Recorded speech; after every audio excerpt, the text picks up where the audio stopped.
역대하 15장 7절 읽으시겠습니다. 역대하 15장 7절입니다.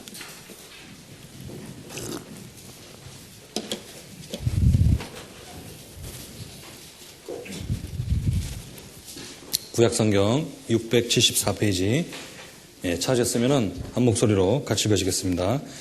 그런즉 너희는 강하게 하라. 손이 약하지 않게 하라. 너희 행위에는 상급이 있음이니라. 지난달에 홍종인 목사님께서 역대상에 대해서 말씀을 쭉 해주시고 정리를 해주셨습니다. 그리고 그 역대상하에 대한 계획에 대해서 말씀을 잘 해주셨는데요. 또 한 달이 지났기 때문에 또 새로 오신 분도 계셔서 역대기에 대한 어떤 개념을 좀 잡으시는 게 좋을 것 같습니다. 왜냐하면 여러 번의 성경을 읽다 보면은 무엇을 얘기하고 있는 것인지, 내가 가고 있는 이 길이 숲속에서 어느 부분을 걷고 있는지에 대해서 잘 모르는 경우가 있습니다. 그래서 목표점을 잘 이해하고 걸어가는 것이 걷고 있는 성경의 탐구의 여정을 가장 알차게 보낼 수 있다고 생각합니다. 그래서 말씀 전에 잠깐 계획에 대해서 좀 설명을 드리고 진도를 나가려고 합니다.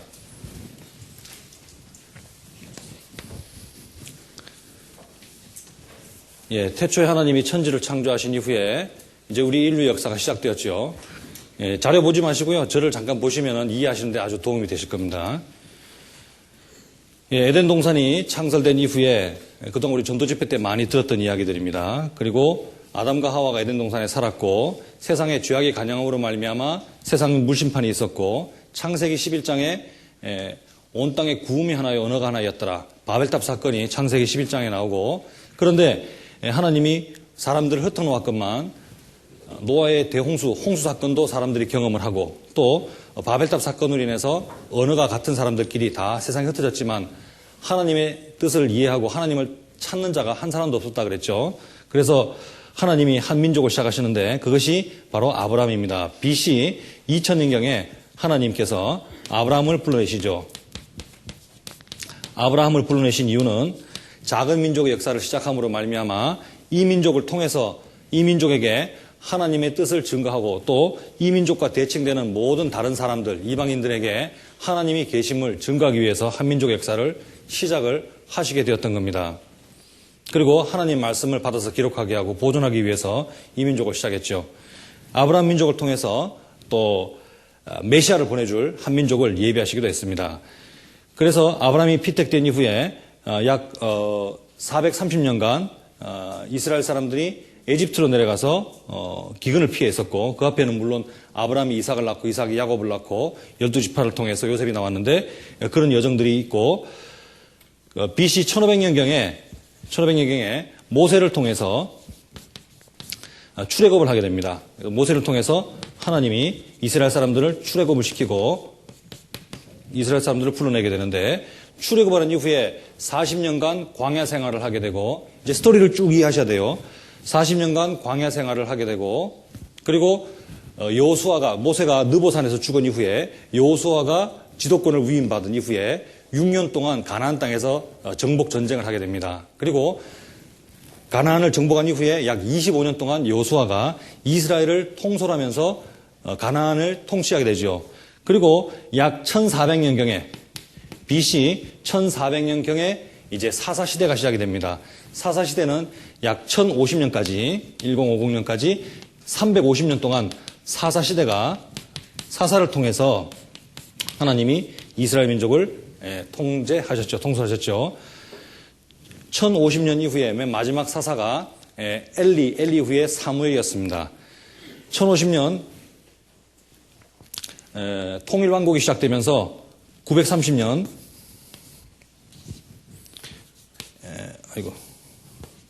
930년 약 120년 동안 통일왕국 시대가 있게 되죠. 이때 있었던 인물이 초대 왕이 사울왕, 그 다음 둘째 왕이 다윗, 셋째 왕이 솔로몬이 여자를 너무 좋아해서 결국 이 나라가 멸망받게 되죠. 멸망을 받는 것이 아니라 이제 두 나라로 나라가 쪼개지게 됩니다. 그래서 북쪽은 이스라엘, 남쪽은 남유다로 나라가 나뉘어지게 되는데 이 북이스라엘은 BC 722년에 아시리아에서 멸망을 받게 되고 남유다는 북이스라엘보다 그래도 좀 더 하나님을 섬기는 좀 더 덜 악한 왕들이 나왔기 때문에 남유다는 조금 더 긴 세월을 보내게 됩니다. 그래서 이 남유다는 606년에 바벨론에 의해서 멸망하는데 BC 606년에 당시에 1차 바벨론이 이스라엘을 침공할 때 왕이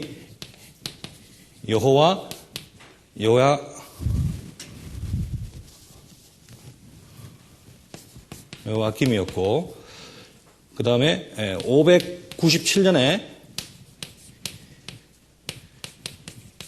여호야긴이었었고 그 다음에 586년경에 시드기야가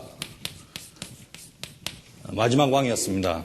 그리고 606년에 1차 침공을 보느냐 아니면 586년에 시드기야 왕을 이스라엘 멸망을 보느냐에 따라서 견해가 조금씩 달랄 수 있는데 하여튼 606년이 기준이 되겠죠. 606년 이후에 이스라엘 사람들은 어때요? 약 70년 동안 바벨론 유수 생활을 하게 됩니다. 그리고 이 시간이 이제 끝이 나면서 536년에 메데파사가 바벨론을 멸망시키고 다리오 왕 또 고레스 왕에 의해서 조서가 내려짐으로 말미암아 이스라엘 사람들이 귀환을 하게 됩니다. 536년에 귀환한 사람이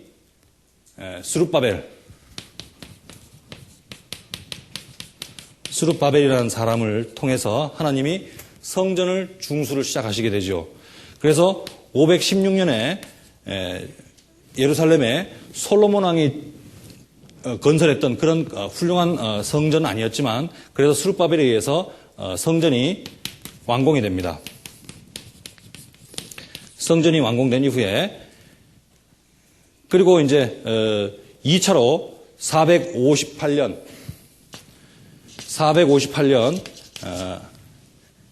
에스라가 다시 돌아오게 되고 그리고 445년에 제3차 귀환이 있게 되는데 이때 들어온 사람이 느헤미야가 이때 귀환을 하게 됩니다. 그러니까 이스라엘 역사를 쭉 살펴보시면요 이런 여정 속에서 이루어졌던 일들인데 지금 우리가 배우는 이 역대하가 뭐냐? 그동안 배우셨던 그 사무엘 상하 아시죠? 사무엘 상과 사무엘 하는 이스라엘이 솔로몬의 실수로 인해서 나라가 분열된 이후에 930년에서 약 900년 사이에 기록된 책이 이게 사무엘 상, 사무엘 하입니다.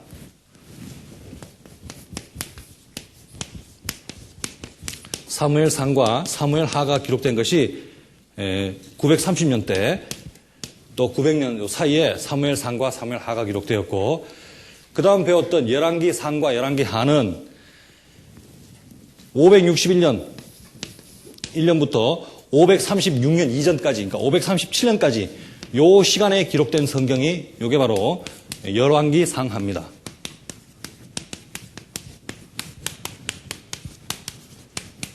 그리고 오늘 우리가 배우게 될 이 역대하는 언제 기록된 책이냐?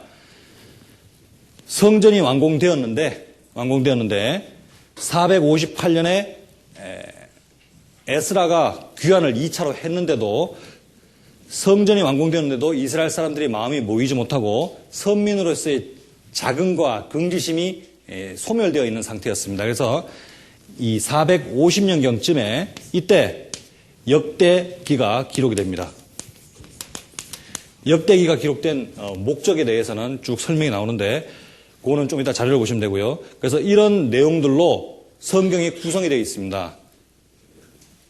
사무엘 상하가 약 930년에서 900년 사이에 기록이 되고 그 이후에 열왕기가 기록이 되는데 열왕기의 기록의 끝에 보면은 시드기야 왕이 마지막 왕이 시드기야인데 시드기야 왕이 바벨론에 눈이 뽑혀서 잡혀간다는 슬픈 이야기로 끝이 납니다. 왜? 이때는 아직 이스라엘이 귀환이 되지 않은 상태이기 때문에. 그런데 역대기를 공부하다 보면 역대기 제일 마지막 부분에 시드기야 왕에 대한 이야기가 나오긴 나오지만 이 당시는 벌써 세월이 이만큼 지나갔던 거예요.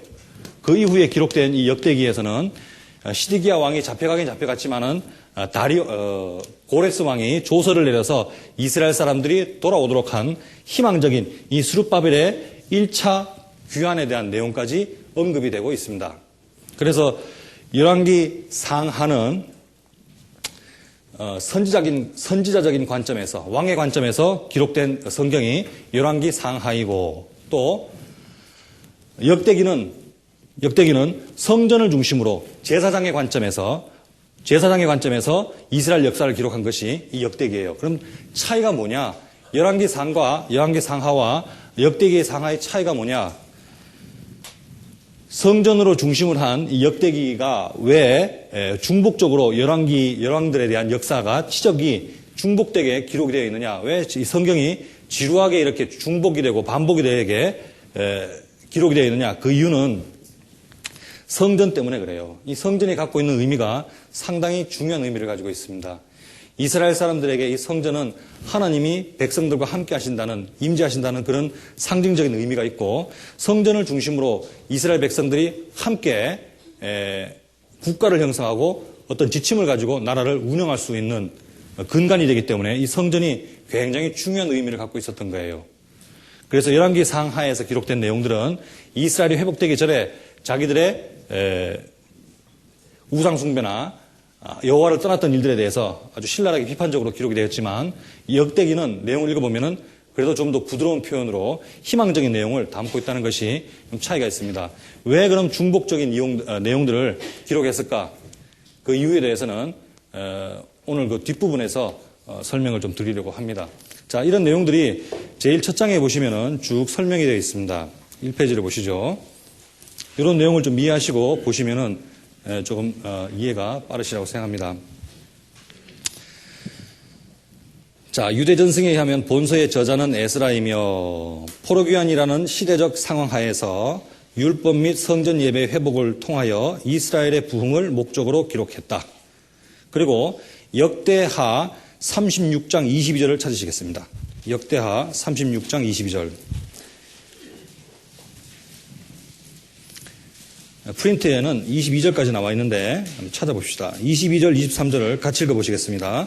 바사왕 고레스 원년에 여호와께서 예레미야의 입으로 하신 말씀을 응하게 하시려고 바사왕 고레스의 마음을 감동시키매 저가 온 나라에 공포도 하고 조소도 내려 가로되 바사왕 고레스는 말하노니 하늘의 신 여호와께서 세상 만국으로 내게 주셨고 나를 명하여 유다 예루살렘에 전을 건축하라 하셨나니 너희 중에 무릇 그 백성된 자는 다 올라갈지어다.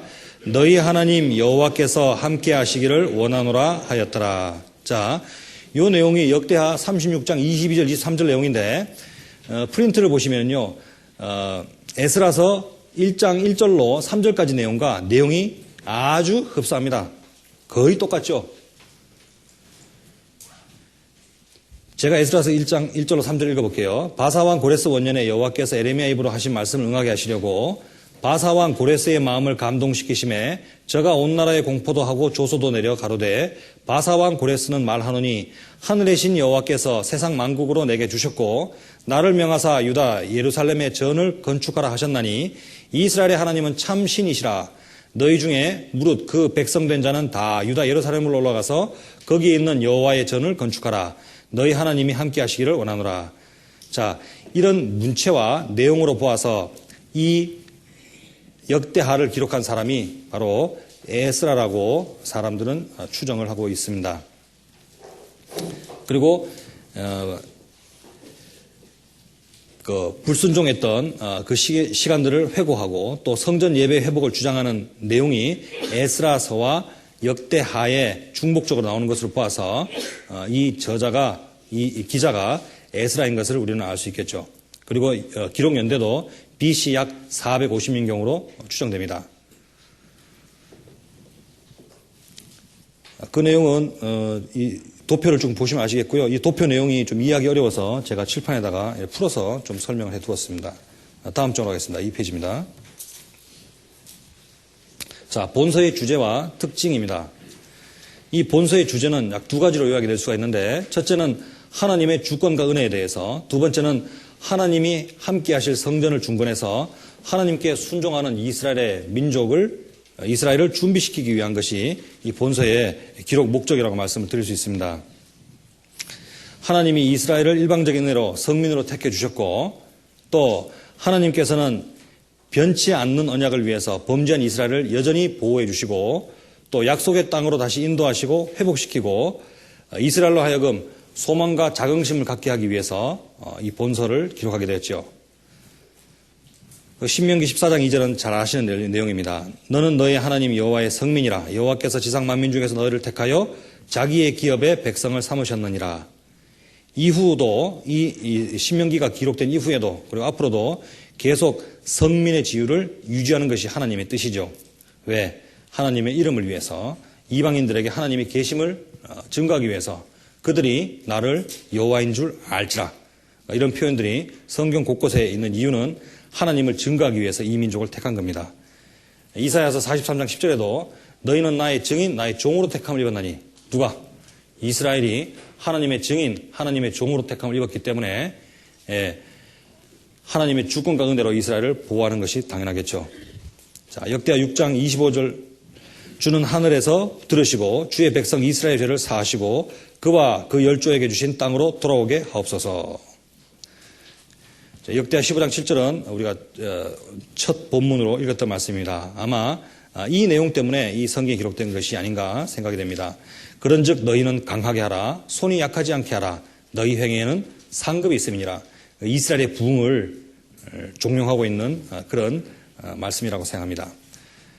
또 두 번째는 성전을 중건해서 성전을 통해서 이스라엘을 준비시키기 위해서 중흥시키기 위해서 시키기 위한 것이 또 하나의 주제라고 말씀을 드릴 수 있죠.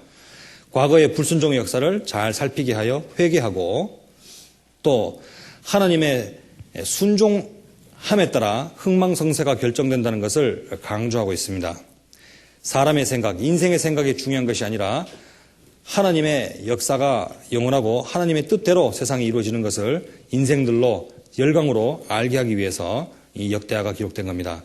역대하 15장 2절 말씀을 같이 보시죠. 저가 나가서 아사를 맞아 이르되 아사와 및 유다와 베냐민 무리들아 내 말을 들으라. 너희가 여호와와 함께하면 여호와께서 너희와 함께 하실지라. 너희가 만일 저를 찾으면 저가 너희의 만난 바 되시려니와 너희가 만일 저를 버리면 저도 너희를 버리시리라. 네. 사람의 생각이 중요한 것이 아니라 하나님의 주권을 인정을 해야 되죠. 자, 이 특징은 제가 쭉 말씀을 드렸는데 쭉 읽어보시면 이해가 되실 겁니다. 사무엘서는 엘리 제사장부터 사무엘 이야기로부터 사울 왕의 죽음까지가 사무엘상에 기록되어 있고 사무엘하는 다윗의 등극부터 다윗의 말년까지가 기록된 것이 사무엘상하의 내용입니다. 그리고 열왕기상에서는 다윗 말년부터 북이스라엘의 아합 왕의 죽음까지, 열왕기 하에서는 아하시아의 왕 이야기로부터 시드기야 마지막 유다 왕이 죽어서 유수하는 내용이 기록됐습니다. 역대상은 지난달에 배우신 역대상은 아담의 이야기로부터 족보가 쭉 나와서 다윗이 죽는 얘기까지가 기록이 되어 있고 오늘 배우시는 역대하는 솔로몬의 이야기로부터 마지막 왕인 시드기야 왕이 죽어서 유수되는 내용 그리고 고레스 왕이 조서를 내리는 내용이 마지막으로 장식이 됩니다. 그 특징의 세 번째 패러그램을 보시겠습니다. 역대기와 중복되는 열왕기는 선지자 또는 왕의 관점에서 주로 비판적 시각에서 이스라엘의 왕정사를 비교적 자세히 기록하였으나 역대기에서는 제사장적 관점에서 기록되어 다윗 왕조를 중심으로 이스라엘의 왕정사를 다루되 징계나 심판보다는 회복의 측면을 강조하여 기록했다. 밑에 보시면은 열왕기 상하의 내용과 역대하의 내용이 솔로몬으로부터 바벨론 포로까지가 다 포함이 된 내용입니다. 똑같습니다. 내용이. 그리고 열왕기 상하는 그 표를 보시면은 역사적으로 기록이 되어 있지만 역대하는 논설적이고 열왕기 상하에서는 이스라엘과 유다에 대한 얘기가 함께 나오지만 역대하는 유다의 내용만 다윗 왕조에 대한 내용만 쭉 기술이 되고 있습니다. 또 왕위와 이스라엘의 폐역에 대해서 열왕기는 좀 비판적으로 얘기했지만 역대하는 성전에 강조를 두고 있고 또 열왕기 상하는 전기적이고 왕의 측면에서 살펴보았지만 역대하는 통계적이고 공적이고 제사장의 측면에서 바라본 것이 역대하의 특징입니다. 자, 그 다음 패러그래프. 열왕기서에 기록된 시점은 사무엘서를 기록한 지 사무엘서가 말씀드렸죠. BC 930년에서 900년까지 약 400년 후에 기록됐는데 그들의 마지막 왕인 시드기야가 왕으로 끌려갔다는 내용으로 끝을 맺지만 역대기서는 그 후 약 100년이 지나서 기록되며 이스라엘이 바벨론에 잡혀갔지만 하나님이 고레스의 마음을 감동시키고 다시 이스라엘 땅으로 확실히 돌아온다는 내용으로 말미가 장식되고 있다. 이유가 뭐냐? 자, 성전이 536년 스룹바벨이 이스라엘로 돌아와서 성전을 건축을 시작을 했습니다. 그런데 몇 년 건축하다 보니까 사마리아 사람들이 성전 건축을 방해하고 일이 잘 안 되는 거예요. 그래서 중간에 BC 약 520년경에 학계라는 선지자와 스가랴라는 선지자가 나타나서 이스라엘 사람들을 독려하게 됩니다. 그래서 마음을 고쳐먹고 이스라엘 사람들이 성전의 건축을 시작을 하는데 516년, BC 516년에 성전이 완성이 돼요. 완성이 되는데도 이 이스라엘 사람들의 마음이 하나님께로 모이지 못하고 계속 허약한 모습으로 국가가 유지되고 있는 겁니다. 그래서 BC 약 450년경에 성전이 중건되고 약 60년, 70년 지난 이후에 역대기가 기록되면서 백성들의 마음을 성전 중심으로 모으려는 것이 이 역대하의 기록 목적이라고 말씀드릴 수 있습니다. 자, 맨 끝에 패러그래프 보시면요. 표면적으로는 역대기가 보다 지루하고 사무엘서와 열왕기에서 이미 읽은 내용을 반복하고 있는 것처럼 보이는데 이렇게 역대하를 통해서 역대 왕들의 삶을 반복적으로 기록하신 이유는 무엇일까? 그 이유는 뒷부분에서 살펴보려고 합니다. 자, 역대하 구성은 크게 두 부분으로 나눌 수가 있습니다. 첫째 부분은 솔로몬에 대한 이야기와 그리고 둘째 부분은 10장부터 포함되는 유다의 쇠망과 바벨론 유수까지의 이야기입니다.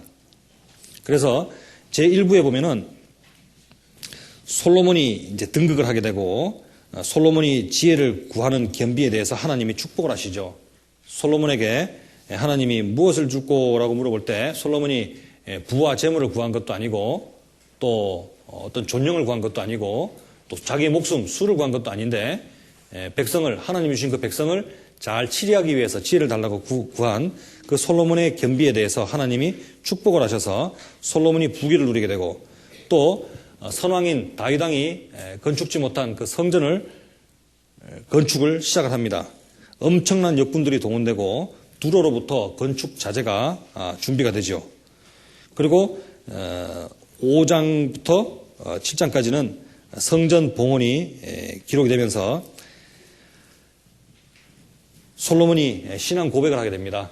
성전이 봉헌될 때 하나님께 신앙 고백을 하면서 또 하나님께 찬양을 하게 되는데 그때 하늘에서 불이 내려와서 번제물과 제물들을 사르고 여호와의 영광이 성전에 아주 가득하게 되는 내용이 나옵니다. 그리고 솔로몬 왕국에 대한 내용이 나오는데 그리고 스바 여왕이 와서 예물을 드리고 솔로몬의 지혜를 배우는 내용이 나오죠. 이렇게 해서 일부가 끝이 나는데 특이한 것은 솔로몬의 배역과 솔로몬의 그 잘못된 내용에 대해서는 역대기에서는 언급이 되지 않고 그냥 바로 르호보암 이야기로 이어집니다. 왜? 역대기가 좀 더 희망적인 내용을 포함해야 되기 때문에. 그래서 제2부에 보면은 4페이지로 넘어가겠습니다. 그 다음 페이지로. 르호보암 이야기가 시작이 되면서 이야기가 쭉 나와요. 이 르호보암은 솔로몬의 아들인데 솔로몬께 충성을 한 그 충신들의 이야기에 귀를 기울이지 않고 소년들의 이야기를 들어서 나라가 이제 나뉘게 되죠. 그런데 제사장과 레위 사람들이 그래도 르호보암으로 돌아오게 되고 또 솔로몬의 길로 자기가 행했기 때문에 나라 세력이 견고해지고 나라가 부강하게 됩니다. 그런데 나라 세력이 견고해지자 이 르호보암이 율법을 버리고 하나님을 떠나게 되죠. 그러니까 애굽 왕 시삭이 올라와서 솔로몬의 성전의 기물들을 다 가져가고 낙탈하니까 그때 이 르호보암이 하나님 앞에 마음을 겸비 가지고 하나님께 올바른 행동, 올바른 마음을 갖습니다. 그때 하나님께서 노를 돌이키시고 다 멸하지는 않는 일이 르호보암 얘기가 나오죠. 또 르호보암의 아들 아비야, 하나님을 의지한 아비야가 자기 병사들, 군사, 유다의 군사들은 약 40만 명이었는데 여로보암 군사가, 북이스라엘의 여로보암 군사가 80만 명이었어요. 그래서 2대1의 비율로 숫자가 굉장히 열세였는데 아비야가 하나님을 의뢰해서 유다 사람들이 북이스라엘 사람들을 물리치는 내용이 나오죠. 그 일로 인해서 여로보암 군대는 이제 남유다를 넘보기 어려워집니다.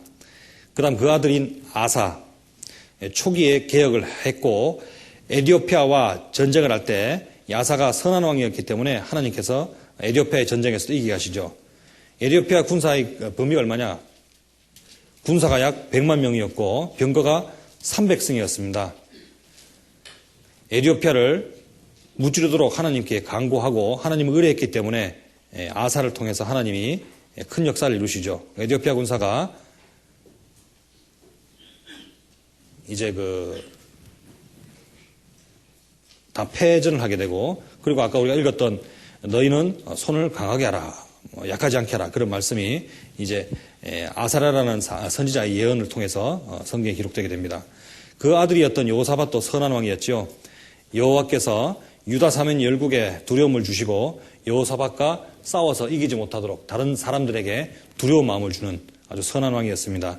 이 사람이 근데 잘못한 게 있어요. 이게 뭐냐면요, 북이스라엘의 아합 왕과 동맹을 맺게 됩니다. 그래서 그것이 잘못된 내용이고, 그 다음 쭉 보시면은 이제 왕들의 지적들이 쭉 나오는데 사실은 선한 왕보다 악한 왕들이 더 많았어요. 아달랴라는 여왕이 즉위할 때가 있었습니다. 아시아가 죽게 되고 아달랴가 즉위하면서 유다 집의 왕의 씨를 진멸시키려고 다 죽여버리는데, 그때 여호야다라는 제사장이 요아스를 감추어두고, 그리고 나중에 요아스를 왕으로 옹립을 한 이후에 이 아달랴를 죽여버리죠. 이렇게 요아스가 여호야다 제사장의 은혜를 입어서 왕이 되었건만 이 사람이 어때요? 여호야다가 죽고 난 이후에 여호야다를 배반합니다. 여호야다의 자식을 죽이게 되고, 그로 말미암아 이 요아스 왕도 자기 신복에게 피살되는 일이 요아스 왕에 대한 이야기로 기록이 됩니다.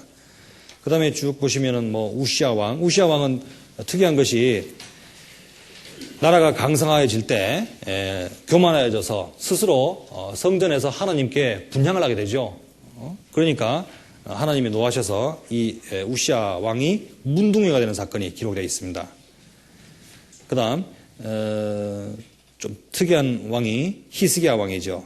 이 히스기야가 개혁하는 내용들이 29장 1절로 19절이 쭉 나오고, 특히 유월절 의식을 준행해서 성대히 유월절을 지키고 하나님께 합당한 그런 모습을 갖추었기 때문에 이러한 희락이 예루살렘에 없었더라. 그래서 히스기야 왕이 즉위했을 때 이스라엘에 참 하나님께 올바른 삶을 살았던 그 왕 때문에 예루살렘에 큰 희락이 있었다라고 기록되고 있습니다. 그리고 아수르의 산헤립이 유다를 침공했을 때 이 히스기야 왕이 이사야 선지자와 함께 하나님께 기도를 드리고, 또 하나님께서는 한 천사를 보내서 큰 장군들을 다 죽이게 되죠. 그래서 그렇게 기고만장하던 산헤립이 얼굴이 뜨뜻해서 고국으로 돌아가고 자기에게서 난 자식들에게 죽임을 당하는 일이 있게 됩니다. 히스기야가 참 잘했지만 또 결정적으로 잘못한 것은 바벨론에게서 온 사자들에게 성전의 보물을 다 보여주는 그런 실수를 하게 되죠. 자기를 자랑하게 되고, 그래서 그 일로 인해서 이제 바벨론에게 침공할 빌미를 주게 됩니다. 이 므낫세 왕도 좀 특이한데 아수르의 군대에게 바벨론으로 끌려간 이후에 환란을 당하게 됩니다. 그 이후에 고국으로 풀려나게 되는데, 그리고 나서 하나님 앞에 겸비한 마음을 갖게 되고 여호와께서 진짜 이제 하나님이신 것을 이제 인정을 하고 다시 개혁 사업을 하게 됩니다. 그다음 16대 왕 요시야 왕도 선한 왕으로 기록이 되고 있죠. 그런데 조금 특이한 것은 여호와의 율법책을 연복궤에서 발견하고 그래서 온 백성과 더불어 여호와께 순종하기로 순종하기로 했지만 이 좀 시대 판단을 잘못했어요. 그때 애굽의 국가가 아주 강성했는데 그러나 애굽은 시드는 나라였습니다. 애굽 왕 느고라는 사람이 아수르와 전쟁을 하기 위해서 이스라엘을 통과해서 이스라엘 북부에 있는 갈그미스라는 그 곳에 진을 치고 아수르와 전쟁을 하러 올라가는데 요시야 왕이 느고를 거기서 대적을 하게 됩니다. 그래서 애굽 왕 느고가 요시야를 죽여버리죠. 선정을 했지만 요시야가 자기 분에 넘치는 그런 일을 했기 때문에 억울하게 죽고 맙니다. 전살하게 되죠. 그리고 그 이후에 요시야의 아들이 여호아스입니다. 석 달 만에 폐위가 되고 느고가 승질이 나서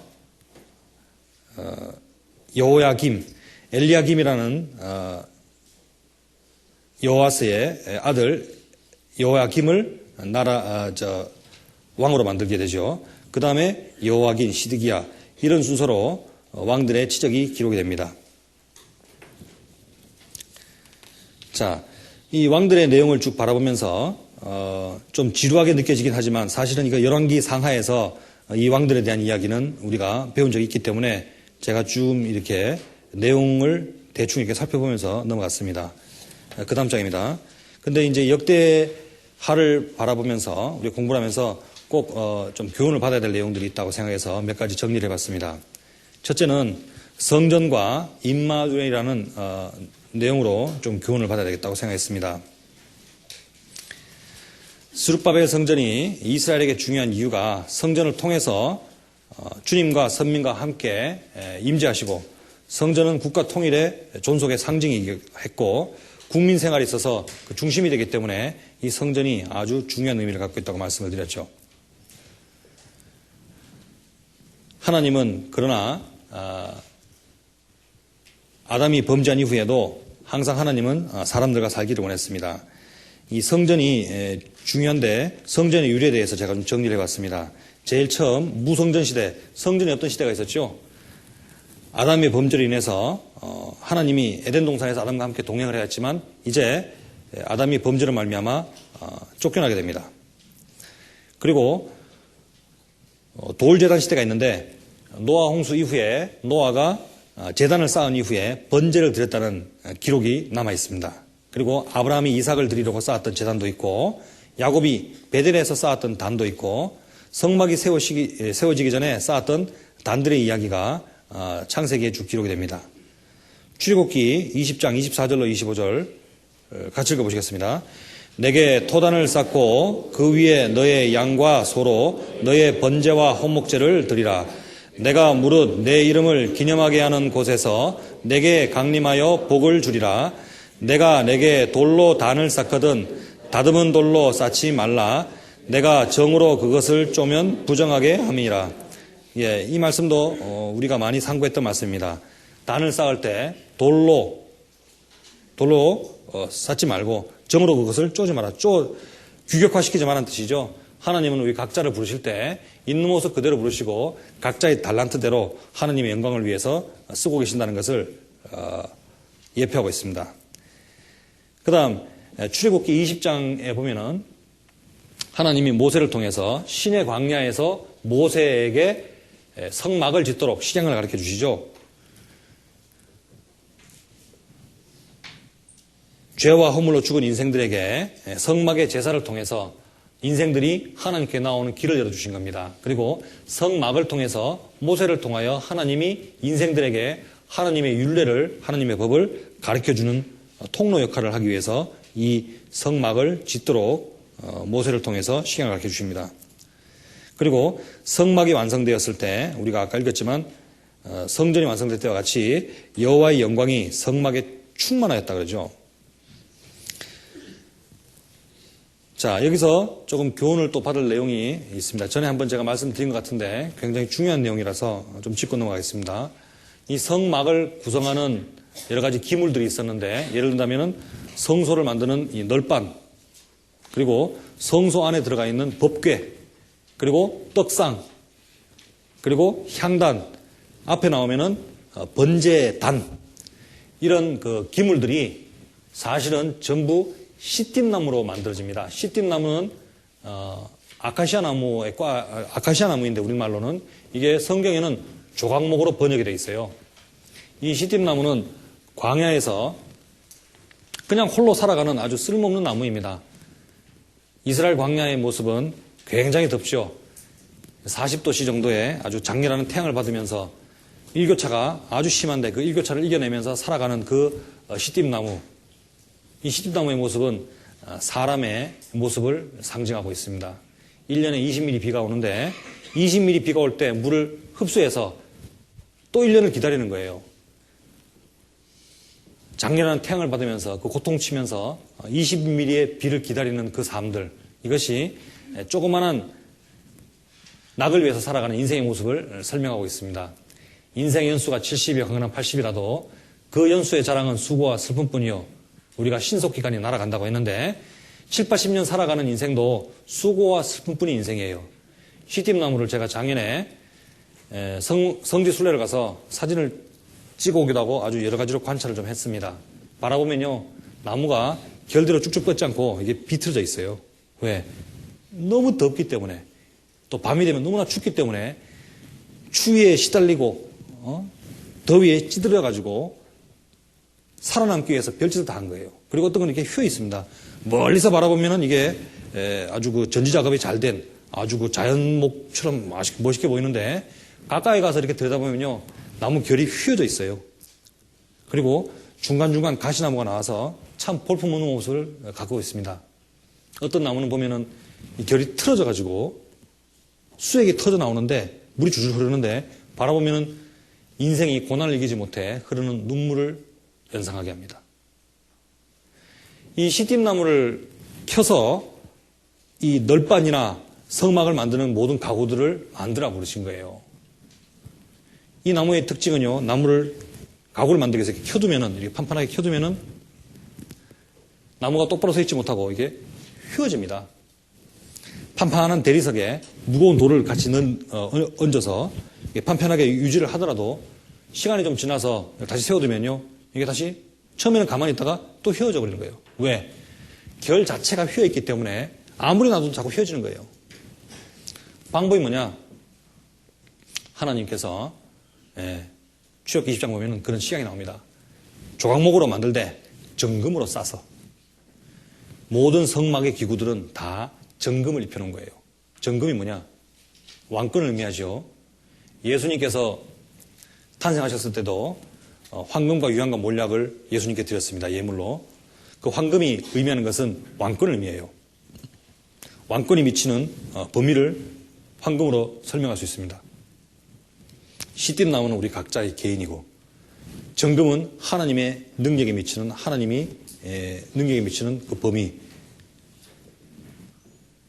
시띠나무를 가만히 두면은 가구로 쓸 수 없지만 정금을 입혔으면은 하나님이 이렇게 귀하게 쓰이는 거예요. 지금 읽은 대로 성막이 완성되었을 때 시띠나무로 성막 기구들을 만들고 정금으로 샀을 때 하나님의 영광이 성막에 넘쳤다고 했습니다. 쓸모없는 사람들이 세상에서 뽑혀서 거룩한 무리 가운데서 와서 교제 가운데 하나님의 영광이 임하시는, 하나님의 능력이 임하시는 이 교제 가운데 임할 때 하나님의 영광이 우리 가운데 임하시는 거예요. 영광이 넘치게 되는 겁니다. 그래서 성막을 구성하는 모든 그 성막의 기구들을 만드는 것이 시띠나무인데, 이 시띠나무는 우리 각자의 인생을 설명하고 있다. 시띠나무가 합당하게 쓰임을 받기 위해서는 반드시 정금으로 쌓아야 된다. 정금이 의미하고 있는 것은 하나님의 임재하심과 하나님의 보호다. 각자의 시띠나무가 하나님의 보호하심과 하나님의 왕권 속에 있기 위해서는 어디에 거해야 되느냐? 교제 가운데 거해야 된다. 좀 이따가도 살펴보겠지만 저희는 나의 백성이 되고 나는 저희 하나님이 되어서 내가 저희 가운데 두루 역사하신다고 했습니다. 하나님의 능력이 어디 가운데 역사하시느냐? 거듭난 무리 가운데 역사하시는 거예요. 정금이 어디 있느냐? 거듭난 무리 가운데서 하나님의 능력이 두루 역사하시기 때문에 세상에서 뽑혀진 시띠나무 한 그루, 우리 각자의 모습은 밖에 떨어져 나가면은요, 살 수가 없는 거예요. 사람의 본성이 원래 악하지 않습니까? 만물보다 심히 거짓되고 부패한 것이 사람 마음인데, 형제 자매가 거듭난 이후에 무리 가운데 있다가 혼자 떨어져 나간다면요, 자기 본성으로 돌아가는 거예요. 반드시 휘게 되어 있습니다. 쓸모없는 나무가 되는 거예요. 오직 화목으로밖에 쓸 수 없는 나무로 타락하게 되는 거예요. 그래서 성막을 구성했던 시집나무처럼 우리 각자도 하나님의 능력이 임하는 거룩한 무리 가운데 있을 때 정금으로 쓰임을 받고 그리고 자기의 기능을 다 완수하게 되며 그렇게 기능이 완수가 될 때 성막에 하나님의 영광이 충만한 것처럼 우리 가운데 하나님의 영광이 더욱 충만하고 하나님께 영광을 드릴 수가 있게 됩니다. 자, 그 다음 성막 시대가 끝이 나고 이제 성전 시대입니다. 성전 시대는 우리가 아까 읽었던 대로 솔로몬 왕이 7년간 성전을 건축하고 하나님께 영광을 드렸어요. 하나님의 임재하심이 성전을 통해서 이루어집니다. 좀 전에 우리 성막에 대해서도 공부했는데 성막이 완성되고 또 성전이 완성되었을 때 하나님의 임재하심이 성막에 두루 임하시는 것을 사람들이, 백성들이 눈으로 목도했던 거예요. 자, 우리 시대에 진정한 기적이 뭐겠습니까? 우리 시대의 기적이 하나님의 영광을 좀 보여줘, 하나님을 보여줘라고 하는데 하나님은 우리 눈에도 지금 얼마든지 보여주고 계신다고 생각합니다. 왜? 하나님의 능력이 우리 가운데 두루 임하시고 죄와 허물로 죽었던 영혼들이 무리 가운데서 말씀을 통하여 거듭난 이후에 변화되고 또다시 하나님의 영광을 위하여 귀하게 쓰임받는 모습이 이게 바로 성막에 충만했던 하나님의 영광을 본 것과 같다고 생각합니다. 이스라엘 사람들이 성막 주변에 구름 기둥이, 불 기둥이 항상 임하는 모습을 보고 왜 저렇게 폐역을 행할까? 그러면 요즘 시대를 살아가는 우리는 하나님의 영광이 우리 무리 가운데, 우리 형제 자매들 무리 가운데 둘이 역사하시는데 형제 자매들 안에 역사하시는 하나님의 영광을 내가 눈으로 목도하면서 왜 나는 하나님 말씀에 온전하게 순종하지 못할까? 이스라엘 사람들이 메추라기와 만나를 먹으면서 하나님의 이적과 기적을 다 체험하면서도 하나님 말씀에 순종 못했던 것을 힐난했던 내가, 그렇다면 나는 우리 가운데 두루 역사하시는 하나님의 능력을 바라보면서도 왜 하나님 말씀을 이해하고 있으면서도 하나님 말씀에 순종하지 못할까? 이스라엘 사람들이 더 미련할까? 내가 더 미련할까? 우리가 오늘 생각해 볼 문제라고 생각합니다. 솔로몬 성전은 말씀드린 대로 606년 여호야김이 잡혀가고 또 여호야긴도 잡혀가고 586년 시드기야가 두 눈이 뽑혀서 바벨론으로 잡혀갈 때 성전을 불태웠어요. 그래서 성전도 BC 586년에 불이 났고 솔로몬 성전이 불이 났고 그로 말미암아 516년 바벨론 유수기간도 BC 606년부터 536년까지 70년이고요. 586년에 성전이 불이 타서 516년에 성전이 완공되는데 그것도 70년간의 공백이 돼요. 공교롭게 그게 딱 맞죠, 그죠? 그래서 예레미야에게 70년이 차면 돌아오겠다는 말씀, 또 70년을 황묵한다는 말씀이 그대로 응했다고 생각합니다. 그래서 BC 586년에 솔로몬 성전이 불이 타고 그 다음 만들어진 성전이 스룹바벨 성전, 우리가 역대하에서 배우고 있는 이 스룹바벨 성전이고 이 스룹바벨 성전이 솔로몬의 영광처럼 그렇게 크지 못했어요. 그런데 이것도 역시 시간이 가면서 온전하게 서 있지 못하니까 헤롯 대왕 아시죠? 예수님 당시에 있었던 그 헤롯 왕이 46년간이 걸려서 이 성전을 다시 중수합니다. 왜? 유대인들의 마음을 좀 얻기 위해서. 그래서 요한복음 2장 보면은 너희가 이 성전을 헐라 내가 사흘만 일으키라 라고 말씀하신 예수님의 말씀 속에서 눈에 보이는 성전이 성전이 아니라 예수님께서는 자기의 몸된 몸된 성전을 말씀하신 것인데 이 이스라엘 사람들은, 백성들은 잘못 이해했던 것을 알 수 있죠. 그래서 헤롯 대왕이 46년 걸려서 중수했던 헤롯 성전이 성전 시대에도 포함이 됩니다. 자, 예수님이 이 땅에 오셔서 십자가에 못 박히시고 죽으셨다가 부활하셨어요. 그 전에 예수님의 공생의 33년, 당시에 하나님의 성전은 헤롯 왕이 만들어 놓은 그 성전이 하나님이 계신 곳이 아니었습니다. 어디가 하나님의 성전이었냐? 바로 예수님이 하나님의 성전이셨죠.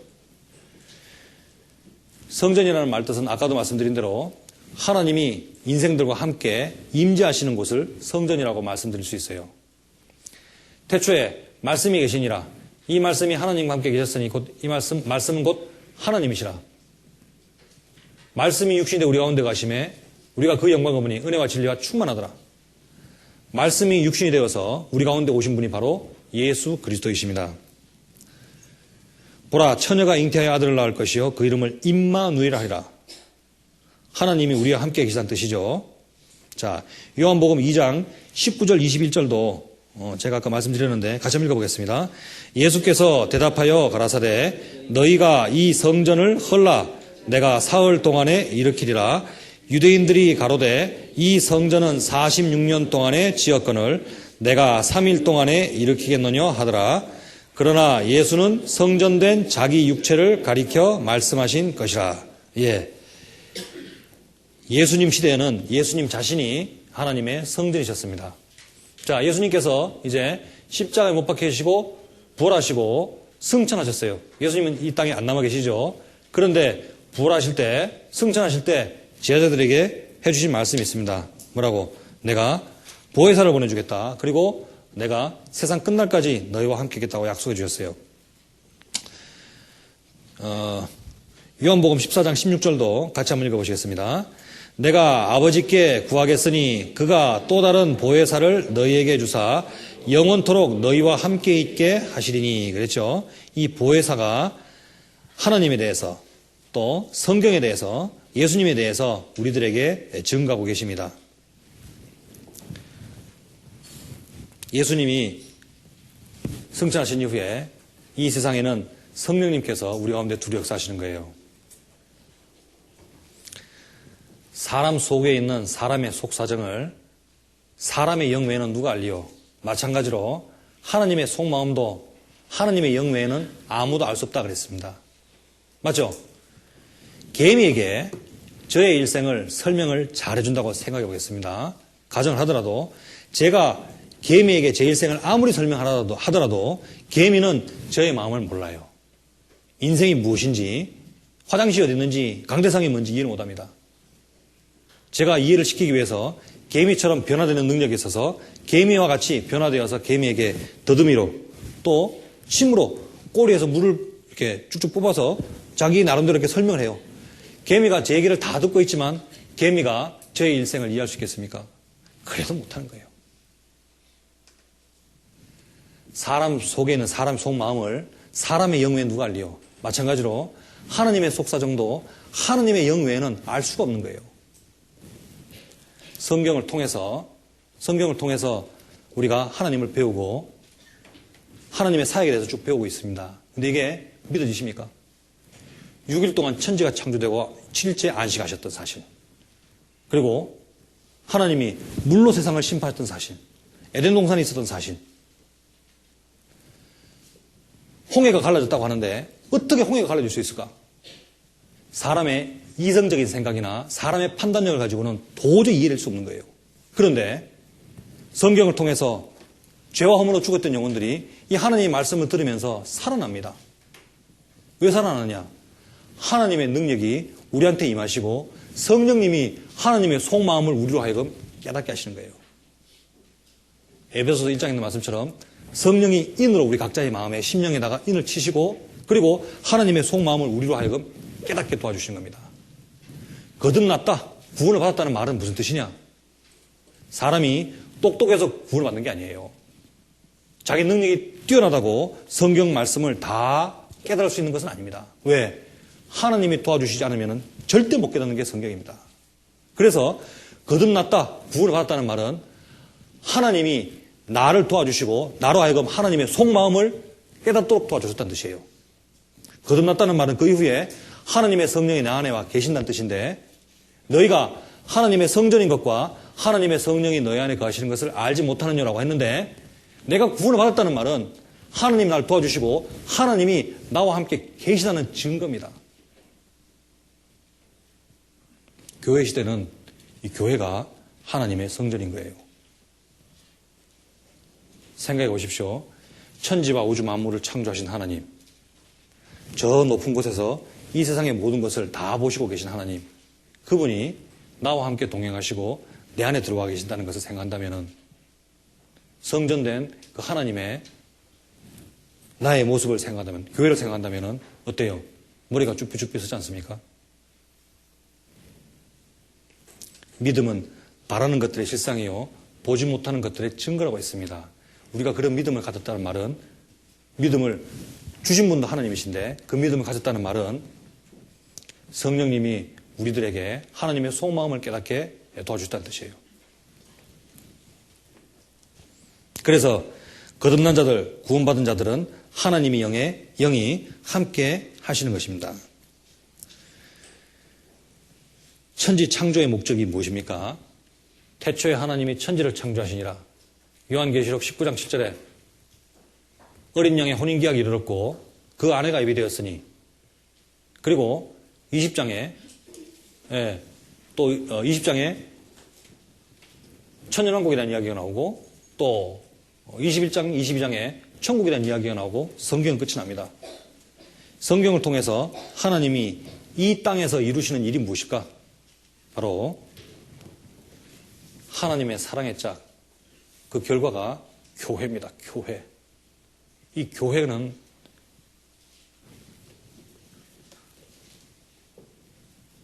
하나님의 창조의 목적이세요.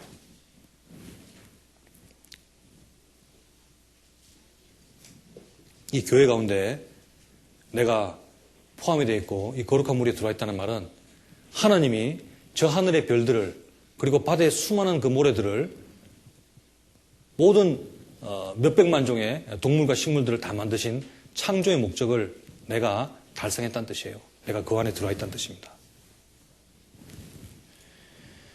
주님이 재림하신 이후에는 그로부터 영원토록 우리가 주님과 함께 거하게 됩니다. 데살로니가전서 4장 16절로 17절 같이 계시겠습니다. 주께서 호령과 천사장의 소리와 하나님의 나팔로 친히 하늘로 쫓아 강림하시리니 그리스도 안에서 죽은 자들이 먼저 일어나고 그 후에 우리 살아남은 자도 저희와 함께 구름 속으로 끌어올려 공중에서 주를 영접하게 하시리니 그리하여 우리가 항상 주와 함께 있으리라. 그리하여 우리가 항상 주와 함께 있으리라. 주님 재림하신 이후에 그때부터는 항상 우리가 주와 함께 있습니다. 그래서 하나님의 성전에 포함되어 있는 거죠. 지금 이 시간부터라도 우리는 주님이 계신 곳에 함께하고 있다는 것을 알고 있습니다. 자, 그 다음 두 번째 생각해 볼 문제입니다. 왜 열왕들의 삶과 그들의 치적이 열왕기 상하 그리고 역대기 상하에 반복적으로 기록되고 있는가? 그 이유가 무엇인가? 한 번 기록하면 되지 왜 반복적으로 기록하고 있느냐? 우리는 또 하나님을 잘 이해해야 됩니다. 주권자이신 하나님을 인정하지 못해요. 하나님이 하나님이라고 얘기를 하면서 마치 하나님을 옆집에 살고 있는 힘센 아저씨처럼 생각하고 있습니다. 내가 필요하면 하나님께 간구하고 그분이 나의 간구를 들어주시고, 하나님은 그런 분이 아니시죠. 또 천하에 범사가 기한이 있고 모든 목적이 이룰 때가 있습니다. 생각해 보십시오. 태초에 하나님이 천지를 창조하시고 내가 새 하늘과 새 땅을 보니 처음 하늘과 처음 땅이 없어졌고 바다도 닿지 않는데 하나님이 작정해 놓으신 시작과 끝이 있는데 그 중에 내 인생은 하나님이 잠깐 이 세상에 허락해 주신 거예요. 흙은 여전히 땅으로 돌아가고 신은 그 주신 하나님께로 돌아가기 전에 기억하라. 내 인생이 뭡니까? 주권자이신 하나님이 정해놓으신 세상 속에 잠깐 들어와서 살고 있다가 영원한 생명을 얻고 나서 하나님께 돌아가는 것이 하나님이 이 세상을 창조하신 창조의 목적이에요. 하나님이 정해놓으신 이 규례와 율례와 하나님의 법을 우리가 끊을 수 있느냐?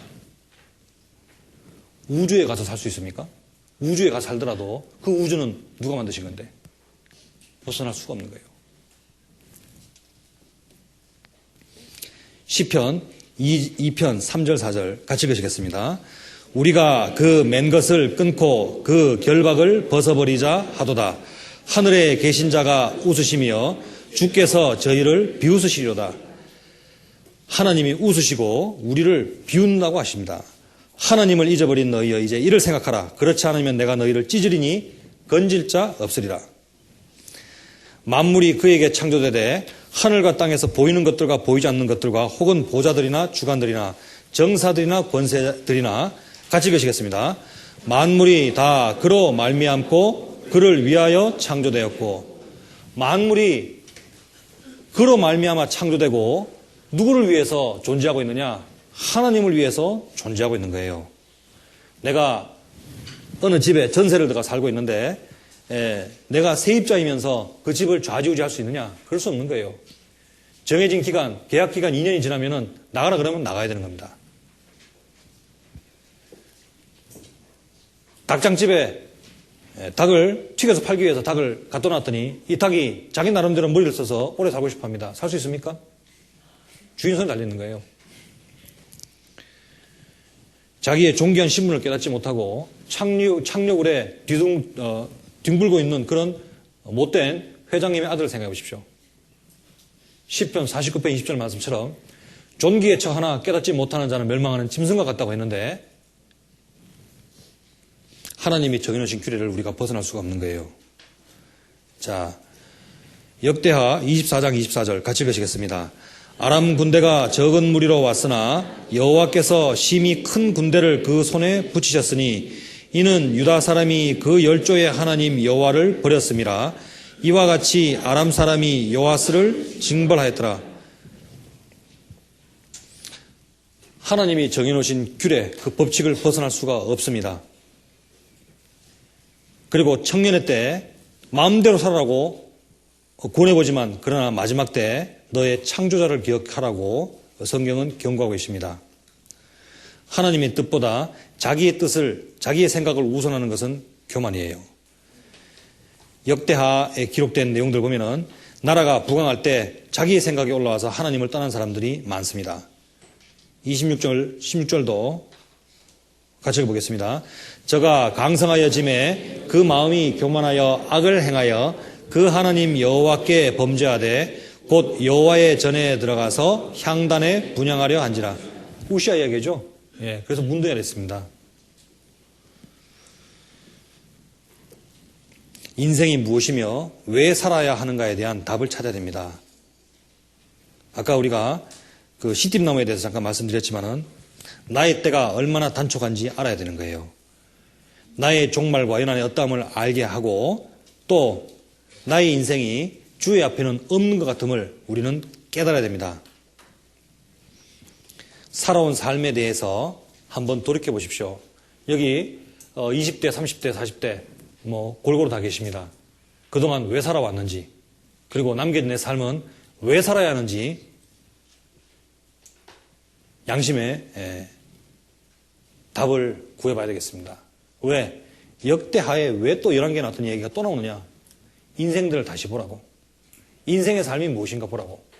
그리고 역대기를 다시 기록해 놓으신 거예요.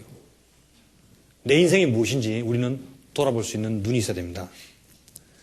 인생의 생각은 악하고 더럽고 온전치 못합니다. 하나님을 떠나는 우리 시대의 모습은 새로운 바벨탑 사상이라고 말씀드릴 수도 있습니다. 그러나 하나님을 떠났던 솔로몬을 심판해서 나라를 쪼갰던 것처럼 우리의 하나님을 떠나는 그런 사상들, 우리의 바벨탑 사상을 하나님은 심판하실 겁니다. 바벨탑 사상이 뭡니까? 창세기 10장 4절 또 말하되 자 성과 대를 쌓아 대 꼭대기를 하늘에 닿게 하여 우리 이름을 내고 온 지면에 흩어짐을 면하자 하여 했더니 이게 누구 생각이에요? 사람 생각인 겁니다. 대 꼭대기를 하늘에 닿게 하고 이사야서 64장입니까? 66장입니까? 하늘은 내 보좌요 땅은 내 발등상이라고 했는데 사람들이 대를 쌓아서 하나님의 영광이 있는 하늘에다가 대 꼭대기를 닿게 한다는 말은 도전하겠다는 뜻이에요. 또 우리 이름을 내고 온 땅에 흩어짐을 면하자. 하나님의 영광을 위해 지음을 받았던 인간들이 하나님의 영광을 위하는 것이 아니라 사람의 이름을 내고 우리의 흩어짐을 면하자. 이 창세기 11장 내용은요, 노아 대홍수 사건 이후에요.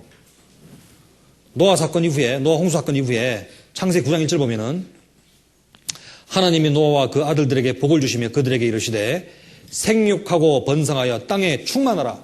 이게 하나님의 뜻이거든요. 생육하고 번성하여 땅에 충만하라. 하나님은 이렇게 생육하고 번성하여 땅에 충만하라고 했는데 우리 이름을 내고 우리의 흩어짐을 면하자라고 생각하는 것이 정반대의 하나님의 뜻과 반대되는 삶을 사는 사람의 생각이었습니다. 하나님을 떠나서 우리의 생각으로 우리의 노력으로 이상적인 세계를 창조하자. 이것이 유토피아의 사상입니다. 세상은 질서 정연한 곳에서부터 점점 무질서로 허물어져 갑니다.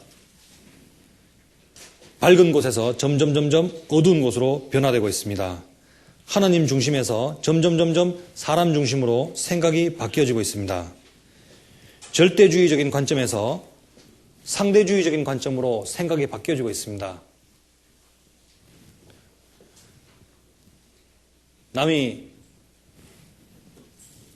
100만 원, 200만 원 돈 떼무는 것이 너무나 다반사니까 친구에게 10,000원, 20,000원 떼무는 것은 아주 당연하게 생각합니다. 왜? 남들은 몇 천만 원 떼모도 까딱 도는데.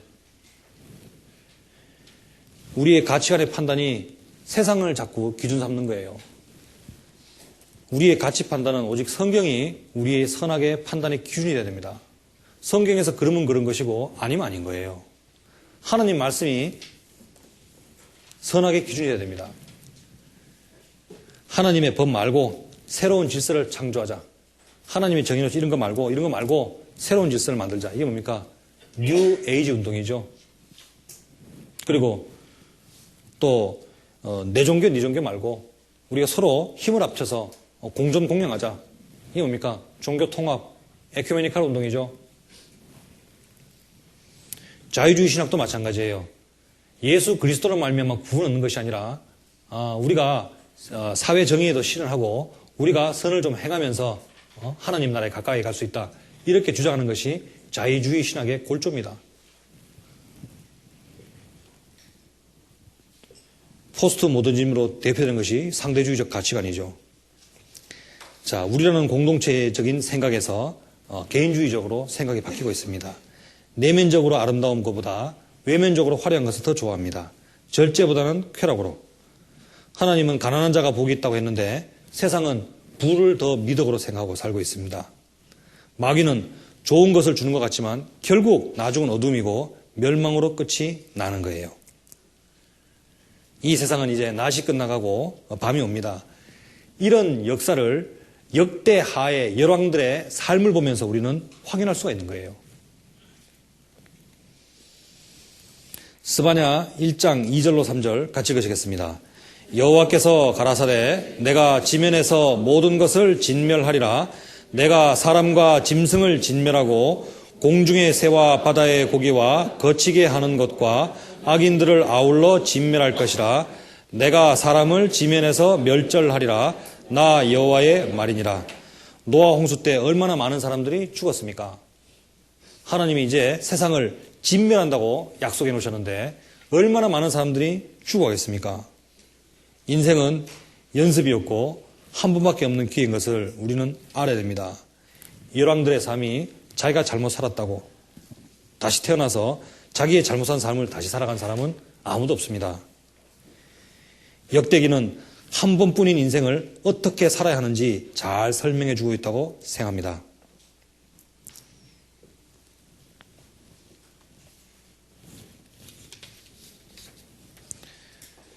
또 하나님의 뜻을 아는 지혜와 지식을 얻고 그 뜻에 순종하면 복을 받고 형통하는 그런 삶을 설명하고 있다고 생각합니다. 역대하 26장 5절을 같이 읽으시겠습니다. 하나님의 묵시를 밝히 아는 스가랴에 사는 날에 하나님을 구하였고 저가 여호와를 구할 동안에는 하나님이 형통케 하셨더라. 하나님은 만물의 주인이시기 때문에 모든 것을 가지고 계신 분이시고 모든 것이 풍족하신 분이십니다. 시편 24편 1절에 땅과 거기 충만한 것과 세계와 그 중에 거하는 자가 다 여호와의 것이로다. 세계와 거기 충만한 것이 다 내 것이미로다. 하늘의 주의 것이요 땅도 주의 것이라. 세계와 그 중에 충만한 것을 주께서 건설하셨나이다. 하나님이 창조하신 분이기 때문에 주인이 누구냐? 다 하나님의 것입니다. 강남에 타워 팰리스가 그렇게 가격이 비싸죠. 다 누구 거냐? 그게 자기 것 같죠? 다 하나님 겁니다. 하나님이 주시면 우리가 다 받을 수 있지만 그렇지 않으면 안 되죠. 역대기를 보면서 하나님 말씀에 순종했던 사람들은 다 모든 것을 받았던 거예요. 하나님은 은혜가 풍성하신 분이십니다. 우리가 그리스도 안에서 그 은혜의 풍성함을 따라 그의 피로 말미암아 구속 곧 죄사함을 받았으니 그의 은혜가 풍성함을 우리는 알아야 됩니다. 디모데전서 1장 14절 우리 주의 은혜가 그리스도 예수 안에 있는 믿음과 사랑과 함께 넘치도록 풍성하였도다. 누가? 주님의 은혜가 풍성하게 넘쳤다고 얘기하고 있죠. 또 주님은 생명이 풍성하신 분입니다. 요한복음 6장 55절로 58절을 같이 읽으시겠습니다. 내 살은 참된 양식이요 내 피는 참된 음료로다. 내 살을 먹고 내 피를 마시는 자는 내 안에 거하고 나도 그 안에 거하나니 살아계신 아버지께서 나를 보내심에 내가 아버지로 인하여 사는 것 같이 나를 먹는 그 사람도 나로 인하여 살리라. 이것은 하늘로서 내려온 떡이니 조상들이 먹고도 죽은 것이 아니하여 이 떡을 먹는 자는 영원히 살리라. 하나님은 생명이 풍성하시고 또 말씀이 풍성하신 분입니다. 이런 풍성함을 주님은 우리에게 주시기를 원하시죠. 마태복음 7장 7절로 8절 같이 읽으시겠습니다. 구하라 그러면 너희에게 주실 것이요 찾으라 그러면 찾을 것이요 문을 두드리라 그러면 너희에게 열릴 것이니 구하는 이마다 얻을 것이요 찾는 이가 찾을 것이요 두드리는 이에게 열릴 것이니라. 왜? 그분이 주인이니까. 그분이 다 갖고 계시니까. 우리가 얻지 못하면 구하지 아니하며 그랬습니다. 이 세상 주인이 그분이시기 때문에 진정으로 그분의 뜻에 맞게 우리가 합당하게 구한다면 그분이 다 주실 겁니다. 오직 하나님을 의뢰하며 살아갈 때 주님과 가장 가까워지는데 그것이 축복을 받는 길임을 또 설명하고 있습니다. 하나님이 복의 근원이시고 또 솔로몬이 하나님을 경외했을 때 솔로몬이 큰 복을 받았죠. 이 세상에서 하나님을 찾을 때 평안과 형통함이 옵니다. 또 한 가지 역대하에서 얻을 교훈은 하나님의 변함없는 언약과 사랑입니다. 역대하 13장 5절 보시면은 소금 언약이라는 말이 나와요. 같이 한번 읽어보시겠습니다. 이스라엘 하나님 여호와께서 소금 언약으로 이스라엘 나라를 영원히 다윗과 그 자손에게 주신 것을 너희가 알 것이 아니냐. 이 소금 언약이 뭐냐? 소금은 부패를 방지하고 맛이 변치 아니한다는 점에서 하나님의 영원한 언약을 상징합니다. 그러니까 소금 언약이란 말은 변치 않는 언약이라는 뜻이에요. 반면에 또 한 가지 하나님의 은혜를 입은 인생들도 역시 변치 말고 순종해야 할 의무가 있음도 가르치고 있습니다. 내가 소금 언약을 받았다는 말은 하나님의 언약이 변치 않는다는 것과 하나님의 말씀에 내가 변치 않고 꾸준하게 순종해야 된다는 것을 설명하고 있는 거예요. 성경에 나와 있는 몇 가지 언약이 있죠. 무지개 언약. 노아 홍수 때 세상을 물로 심판한 이후에 다시는 물로 세상을 심판하지 않겠다고 무지개 언약을 주셨습니다. 또 창세기 12장 1절로 3절 보면 아브라함과 하나님이 언약을 세우시죠. 땅을 주고 큰 민족을 이루게 하고 복을 주겠다라고 말씀을 하고 계십니다. 또 나단 선지자를 통해서 다윗과 맺은 언약이 역대상 17장 7절로 15절에 나옵니다. 이 쭉 읽어보시면요. 다윗에게 허락한 은혜에 대해서 쭉 나옵니다. 이 내용이 사무엘하 7장 4절로 10절 내용이 같아요. 자, 이 내용을 좀 요약하면은 다윗을 통해서 나라를 부국 강성하게 해줄 것이고 또 그 위가, 다윗의 나라의 위가 영원히 견고하고 또 그런 말미암아 나라가 견고하고 대적이 너에게 복종하게 될 것이다. 그러니까 다윗에게 나라를 아주 부강하게 해주겠다. 그리고 그 나라가 영원토록 무궁할 것이다라고 언약한 것이 이게 다윗에 대한 언약이에요. 그런데 이 다윗에 대한 확실한 언약이 이사야서 55장에도 나옵니다. 이사야서 55장 1절로 3절을 아시는 내용이지만 같이 읽어볼게요. 너희 목마른 자들아 물로 나오라. 돈 없는 자도 오라. 너희는 와서 사 먹되 돈 없이 값 없이 와서 포도주와 젖을 사라. 너희가 어찌하여 양식 아닌 것을 위하여 은을 달아주며 배부르게 못할 것을 위하여 수고하느냐. 나를 청종하라. 그리하면 너희가 좋은 것을 먹을 것이며 너희 마음이 기름진 것으로 즐거움을 얻으리라. 너희는 귀를 기울이고 내게 나와 들으라. 그리하면 너희 영혼이 살리라. 내가 너희에게 영원한 언약을 세우리니 곧 다윗에게 허락한 확실한 은혜니라. 예, 다윗에게 허락한 확실한 은혜, 확실한 언약의 은혜. 이 은혜가 뭐냐? 그 나라가 영원토록 무궁하라는 거예요. 우리 영혼이 살아서 다윗의 위에 영원토록 변치 않다는 것이 하나님이 다윗에게 한 언약입니다. 그 우리는 물론 구원받은 성도가 되겠죠. 하나님은 그 약속을 지키기 위해서 열방으로부터 이스라엘을 구원해내십니다. 역대하에 나와 있는 몇몇 싸움들을 제가 정리해 놓은 게 거기 쭉 나옵니다. 어떤 어려움이 있더라도 자기의 언약을 성취하시기 위해서 변함없이 성취하시기 위해서 그 대적들을 물리치신 하나님. 또 3번 보시면은 하나님은 또 변함이 없이 자기 언약을 성취하시죠. 변함이 없다는 것이 너무나 감사합니다.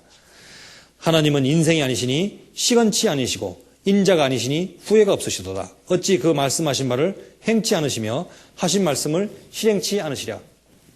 자기가 하신 말씀을 반드시 이룬다는 뜻이에요. 또 한 가지 여기서 또 강조드리고 싶은 내용이 시편 68편 19절입니다. 시편 68편 19절을 같이 읽으시겠습니다.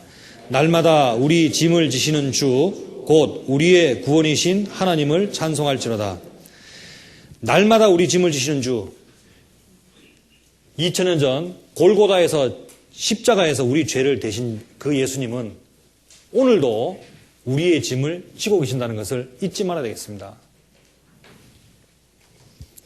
우리는 시간 속에 살고 있기 때문에 예수님의 십자가의 사역을 2000년 전의 사역으로 이해하고 있지만 사실은 그렇지 않은 거예요. 하나님은 어제나 오늘이나 내일이나 동일하신 분이십니다. 역사의 시간으로 이해하고 있던 예수님의 그 피는 지금도 골고다에서 흐르고 있음을 잊지 말아야 되겠습니다. 너는 어디로 서냐라고 주님 물으실 때 예수님의 피로 말미암아 제가 거듭나고 저의 심장에는 예수님의 피가 흐르고 있고 저는 예수님의 피를 밟고 의인으로 서 있습니다라는 고백을 할 수 있어야 됩니다. 언제로부터? 하나님은 하신 말씀을 변개치 않으셔요. 천지는 없어지겠으나 내 말은 없어지지 아니하리라. 예수님의 사역은 영원토록 동일하시고 그리고 그 말씀을 확증하시는 것이 바로 이 성경입니다. 누가 그런 말씀하시더라고요. 구원의 확신이 잘 없다고. 왜 구원의 확신이 없느냐? 그 이유는 말씀에 대해서, 이 성경 말씀에 대해서 신뢰하지 않는 뜻이에요.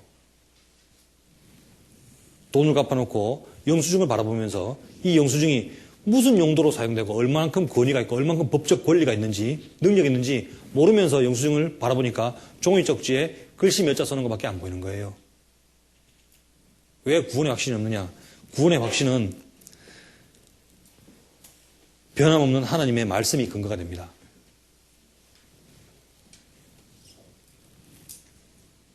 내가 거듭난 것이 하나님의 말씀으로 거듭났는데 내 영혼에 대한 나의 소망이 말씀을 근거로 소망에 닻을 두고 있다고 하는데 이 말씀이 변함이 없기 때문에 내가 구원의 확신을 가질 수 있는 거예요. 사실은 전도집회 1일차부터 4일차까지 증가한 내용이 뭐냐? 죄복음 앞에 증가하는 내용들이 인생의 문제도 있고 하나님이 세상을 역사하시는 이런 내용, 역사도 증거가 되지만 사실은 성경이 사실입니다를 증거하는 거예요. 1일차부터 4일차까지 증거하는 내용이 잘 안 믿어진다. 죄복음은 아무리 설명해도 못 깨닫습니다. 왜? 성경에 신뢰가 없는데 하나님의 뜻이 뭔지 아무리 설명을 해도 성경에 대한 신뢰가 없기 때문에 이 말씀을 근거로 믿음을 가져야 되는데 말씀에 대한 신뢰가 없기 때문에 안 믿어지는 거예요. 그런 분을 왜 자꾸 말씀을 새로 드십시오라고 얘기하냐면요. 그런 이유 때문에 그렇습니다. 내 구원이 안전하냐 안전하지 않느냐 그 문제는 내 구원의 근거가 나로 말미암지 않고 예수님의 사역으로 말미암은 것을 성경을 통해서 내가 확인할 수 있기 때문에 내 구원이 안전한가 안 한가 금방 확인할 수가 있습니다. 인생의 행위나 능력이 아니라 그리스도의 사역의 근거가 되어서 내 구원이 안전한 거예요. 나는 나를 구원할 수가 없습니다.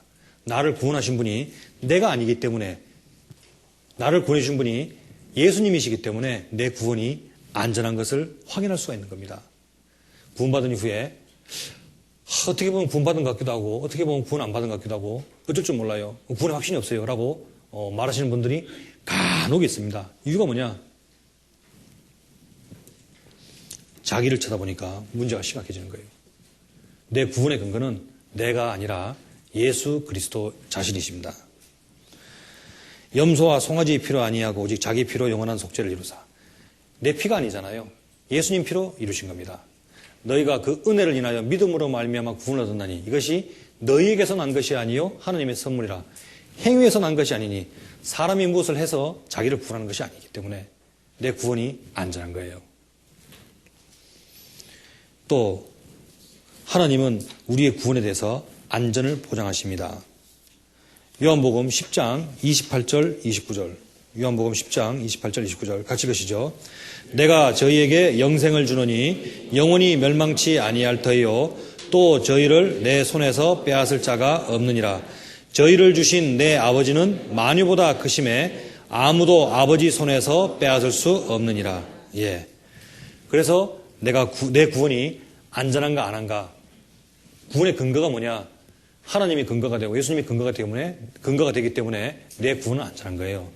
그러면은 내가 구원을 받은 것이 확실한데 왜 내 마음에 기쁨이 없느냐? 기쁨이 없는 이유가 있죠. 왜 그렇습니까? 구원받은 사람들은 항상 기뻐하라 그러는데 왜 구원을 받았는데 항상 기뻐하지 못하는가? 이유는 뭐냐? 말씀에 순종하는 삶을 사느냐, 말씀에 불순종하는 삶을 사느냐 따라서 내 구원의 기쁨이 있느냐 없느냐 결정이 되는 겁니다. 시편 51편 12절 같이 계시죠. 주의 구원의 즐거움을 내게 회복시키시고 자원하는 심령을 주사 나를 붙드소서. 예, 구원의 기쁨은 하나님의 뜻에 순종하느냐 불순종하느냐의 문제입니다. 은혜와 평강이 넘치기를 원하십니까? 그러시기 위해서는 하나님과 우리 주 예수를 알아야 하고 또 암만큼 순종을 해야만 합니다. 그래야지 은혜와 평강이 넘치며 구원의 기쁨을 누리며 살 수 있습니다. 이 역대하에는 또 한 가지 예수님이 예표되어 있습니다. 역대하 1장에 역대상에 보면은 아담으로부터 예수님까지 족보가 쭉 나오는데요. 또 이 역대하에도 보면은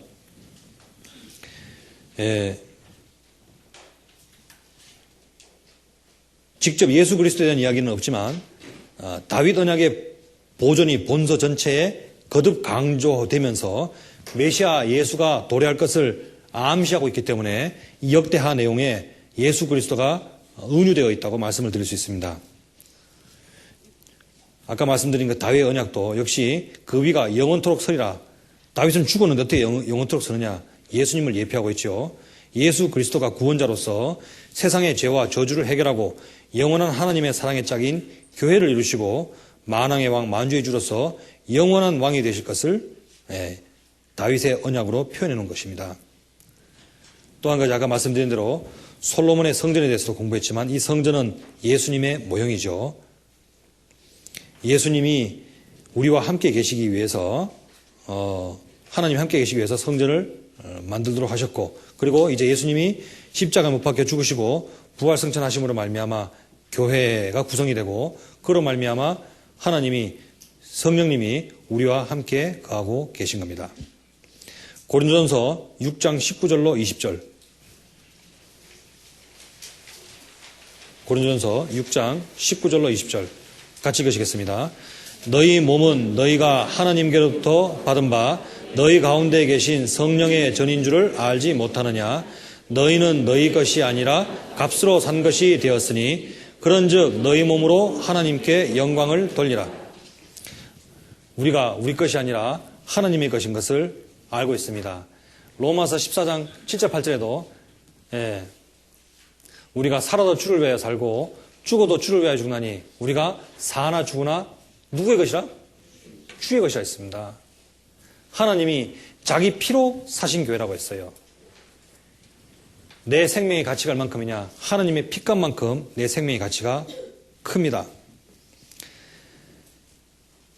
그래서 역대하를 통해서 또 몇 왕들에 대한 선정한 왕들의 이야기가 나오는데, 솔로몬이나 아사나 여호사밧이나 히스기야나 요시야나 종교 개혁을 했고 신앙을 부흥시키면서 공의로 나라를 다스리기도 했습니다. 예수님을 예표한 모습들이죠. 또 한 가지 역대하를 공부하면서 아셔야 될 것이 열왕들의 치적에 대해서 기록이 쭉 남아 있어요. 열왕기 상하에도 남아 있지만 역대하에도 누가 무엇을 했다는 기록이 반복적으로 나오고 있습니다. 이유가 뭐냐? 하나님의 기념책이에요. 우리가 어떻게 살아왔던지, 하나님께 어떤 기쁨을 드리고 어떤 삶을 살았던지, 또 하나님을 잊어버리고 우상숭배라고 어떤 고난을 받다가 돌아갔는지, 이 기록이 남은 것이 역대하입니다. 자, 말라기 3장 16절을 같이 읽으시죠.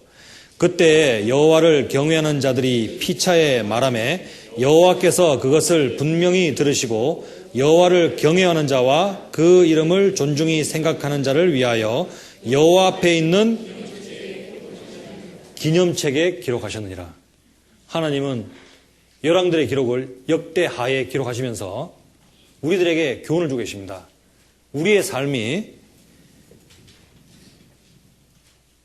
여호와를 경외하는 자와 여호와의 이름을 존중히 생각하는 자를 위하여 여호와 앞에 있는 기념책에 기록하실 것이기 때문에 역대하를 또 기록하셨다고 생각합니다. 우리가 하나님께 받은 은혜가 얼마나 큰지 우리는 잘 모릅니다. 광대하신 하나님이, 우주에 충만하신 하나님이 없는 것 같은 내 인생을 주목하시고 이 세상 속에서 내 이름을 불러내시고 나를 하나님의 말씀 앞에 인도해 주시고 하나님의 성령이 나를 도우셔서 하나님의 속마음을 성경을 통해서 깨닫게 해주시고 나를 성령으로 인쳐주시고 나를 거룩한 무리 가운데 두시고 하나님의 말씀을 통해서 또 성령님의 도우심으로 하나님의 뜻을 계속 깨닫게 하시는 은혜, 주께서 내게 베푸신 은혜가 얼마나 큰지 우리는 모릅니다. 나의 일생이 주의 앞에는 없는 것 같사오니 하나님이 작정해 놓으신 세상, 그리고 하나님이 미물 같은 나에게 베푸신 그 크신 은혜를 내가 어떻게 다 알겠습니까? 또 이 세상을 살아가는 우리 각자들에게 또 이런 경고가 필요하다고 생각합니다. 고린도전서 4장 7절 말씀처럼 누가 너를 구별하느뇨? 내게 있는 것 중에 받지 아니한 것이 무엇이뇨? 네가 받았은즉 어찌하여 받지 아니한 것 같이 자랑하느뇨?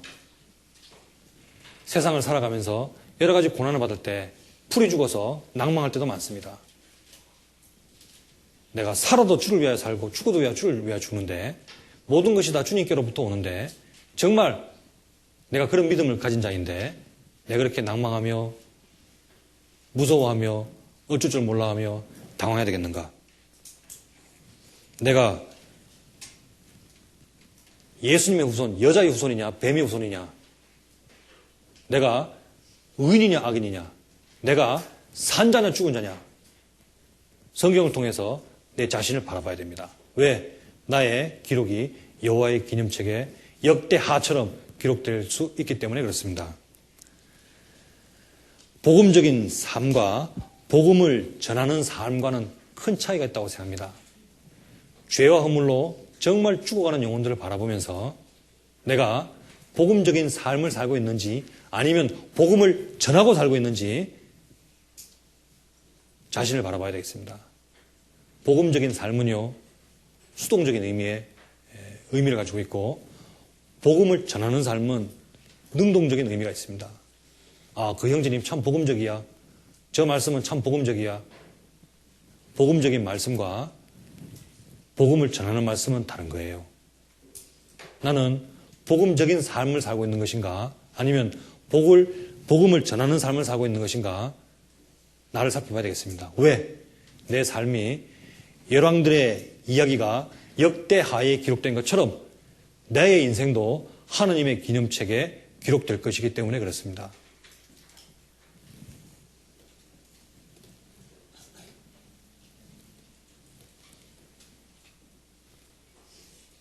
구세군 창시자 윌리엄 부스가요, 모든 그리스도인을 일주일 정도 지옥에 보내면은 돌아와서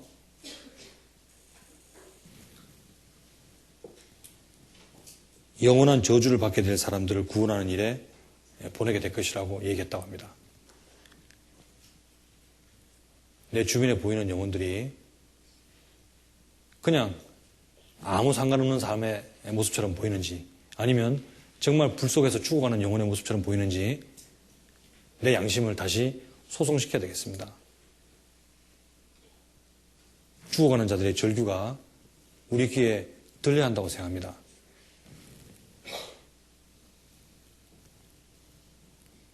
남겨진 삶이 복음적인 삶을 살 것인지 아니면 복음을 전하는 삶이 될 것인지 역대기에 열왕들의 기록이 기록된 것처럼 하나님의 기념책에 내 삶이 기록될 것입니다. 역대하를 공부하면서 살펴볼 몇 가지 교훈들에 대해서 공부했습니다. 엄청 빼먹었는데요. 사실 이걸 좀 맘 놓고 하려고 그러면은 좀 더 해야 되는데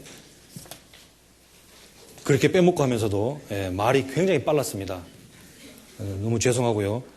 근데 준비한 내용이 좀 더 충분하게 전달해 드리고 싶었는데 충분하게 전달 못해서 아쉬움이 남습니다. 역대기를 공부하면서 그런 생각을 했습니다. 내 삶도 하느님 앞에 기록되고 있겠구나 하는 생각을 하면서 복음적인 삶이 아니라 복음을 전하는 삶이 되어야 되겠다고 생각했습니다. 같이 기도하시겠습니다.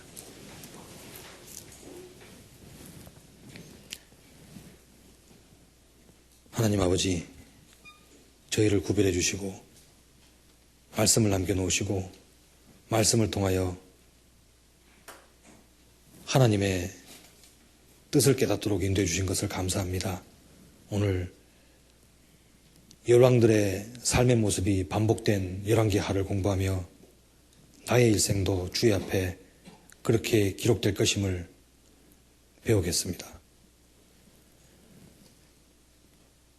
참석하신 모든 형제님 자매님 심령마다 주 예수님의 마음을 허락해 주시고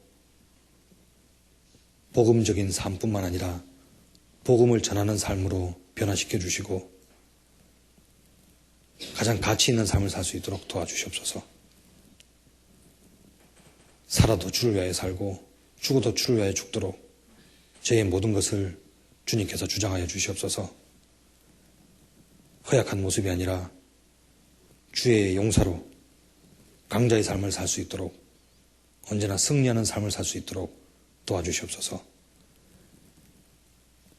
주님께서 주시는 힘과 위로와 능력으로 말미암아 합당하게 주님의 길을 따라갈 수 있도록 저의 믿음을 더하여 주시옵소서. 오늘 우리 가운데 두루 함께 해주시고 교훈해 주시고 인도해 주심을 감사드립니다. 우리를 구원해 주신 예수님 이름으로 기도드렸습니다. 아멘.